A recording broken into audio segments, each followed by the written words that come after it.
we're gonna see if the Toyota Supra or Nissan GTR is better inside of Driving Empire. But before we do that, make sure to subscribe and drop a like in this video. But without further ado, let's get right into it. We're gonna figure out which one's better through a series of categories, starting off with comparing all the Toyota Supras in game to all the Nissan GTRs. Now, this is one of the most debated, JDM car battles of all time. It's GTR versus the Supra. But in Driving Empire, there's not just like one Supra or one GTR. There's a lot of each kind, so we gotta compare them all to each other. Okay, when comparing all the GTRs to all the Supras, the first category I guess we could compare is quantity. How many of each is there? So we have 4 Supras. We have this special one that's like a concept Supra.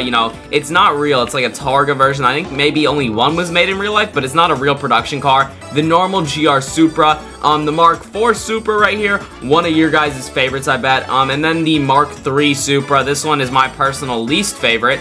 And then all the GTRs. So we have the R33 GTR with body kits, which is something we'll look at later. The R34 GTR. Or no, this is the R35, my bad. I meant to say, they skipped over the R34 GTR in game, which only makes for 3 GTRs, which is weird. I don't know why they skipped over the R34, very iconic one, but what a shame. This is an R35 with a body kit, and this is a R35 newer version without a body kit, so there's 3 GTRs, 4 Toyota Supras, which means the Supras get the first point. Now with JDM cars, it's all about modifying your car. So the next category we're going to be looking at is customization abilities. Now, I'm just going to be honest with you. I'll show you what the Toyotas have.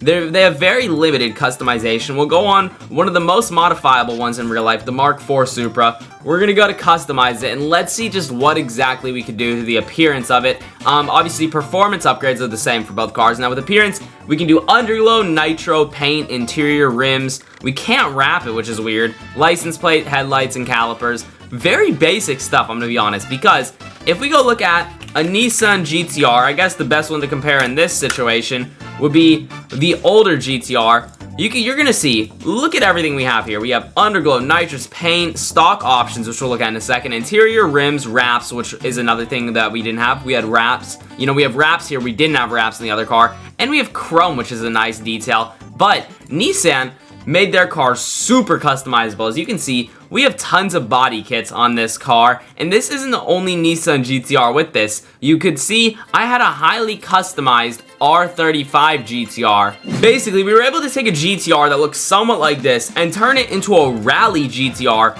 which is absolutely insane to think, and you could do so much more with it. You could turn it into a wide body, you could turn it into a race car. There's a lot of different things that you could have done to it. You see with stock options, we have obviously some, different side skirts, and then there's so many more, but the body is what changes it mainly. You have custom body, which is like a wide body.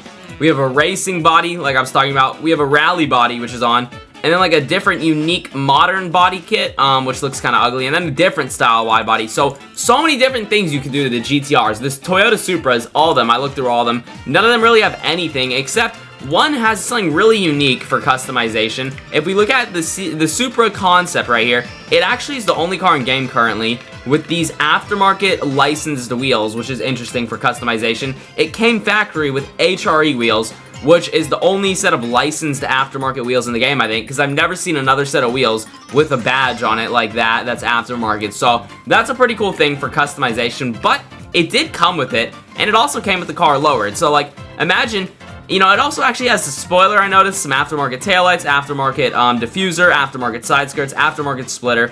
Imagine like you get a car, I guess, like this, like a Supra. You take a Supra and modify it, but you bought it with all the modifications, I guess, so you're the second owner. That's basically what it's like with this car. You didn't actually make any of these modifications yourself. It came this way, and you can actually change them, which is interesting.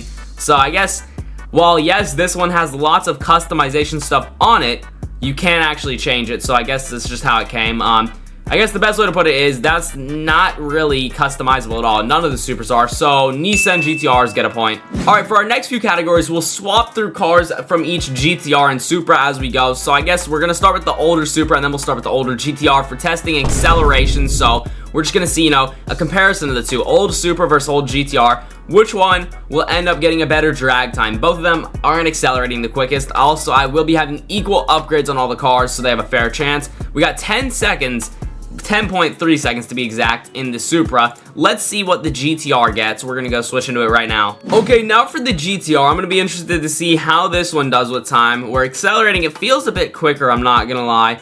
and it does look a bit more stylish since we have all of our upgrades. I do prefer the looks of this one. 9.3 seconds. That means Nissan GTRs get another point. Alright, our next category is going to be top speed. We're going to compare our new Supra to the new GTR. So basically what we'll do, I think we'll do like this, the non-modified Supra that's new, and then the non-modified GTR that's new. That's probably what we'll compare here. So looks like our top speed on our Supra, wow, I'm not gonna lie, it probably will take a while to build up to it, because we don't really have that many upgrades on it. Like, both of them have equal upgrades, but they have none of like the crate upgrades, if you know what I'm talking about. They just have like the base upgrades, but it looks like we're gonna be going, wait, is this it? 175 without boost, with boost 208 maybe? Oh my goodness, that's just depressing how slow this car is. Why would they make this Supra so slow? I get it in real life, that's probably the top speed, but in Driving Empire, the top speeds aren't supposed to be exactly realistic. I know they're usually faster than real life, so that's kind of disappointing, but whatever. The Supra, it got a time of 47 seconds here as well, but the top speed of like barely 207, I think. That's sad. Now for the newer GTR, oh my goodness, that acceleration's great compared to the Supras. I promise you, we literally have equal upgrades on them, but like, wow, this one's just much faster. Without boost, we're going 254.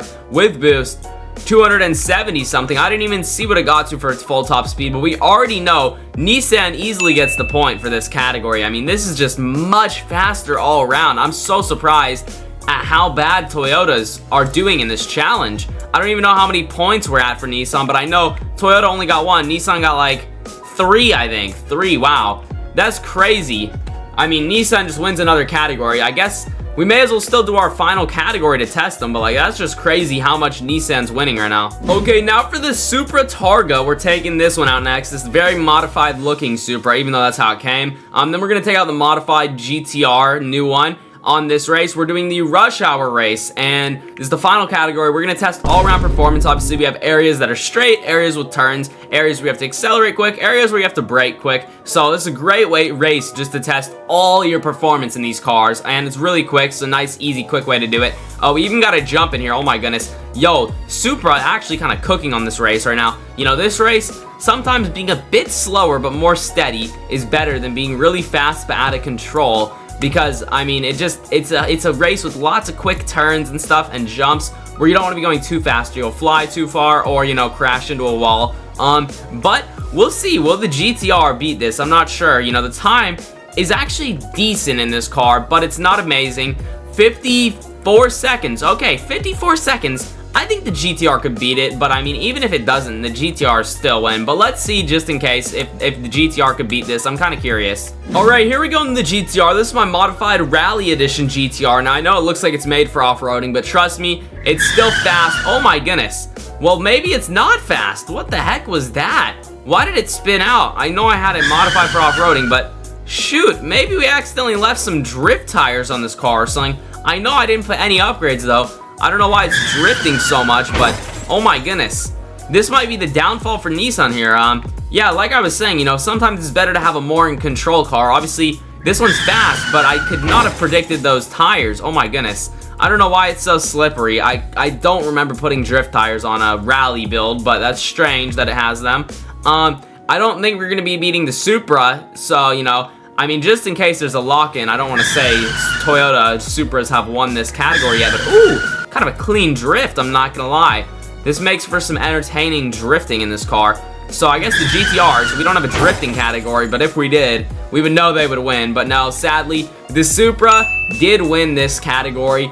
But overall, I think the score was 2-3. So, you know, the GTR still overall won this challenge. So if you're deciding, you know, to get a Toyota Supra or a GTR for a fun JDM car in Driving Empire, now you know, make sure to put on your not drift tires, I guess, if you're getting the GTR, but also make sure to get the GTR because the GTRs are the clear winner for customization, which is what the JDM cars were all about, you know, being able to customize and modify your cars. So, you know, they're better all around with performance, it seems like, for the most part. I mean, well, I guess that's a bad thing to say. We just lost the all-around performance category, but it's only because I accidentally had drift tires on it. But it's clear, you know, the GTR is obviously the better car to get in this scenario. I'm disappointed in the Supra, I'm not gonna lie. The performance is lacking in a lot of those Supras, and and the customization abilities are lacking too. But I do think that's gonna be everything for today's video. I truly hope you guys enjoyed. If you did, make sure to drop a like. I would truly appreciate it. Subscribing, that notification bell so you never miss another upload. Check out the video on screen here, YouTube, so like it, and I will see you all in the next one. Peace.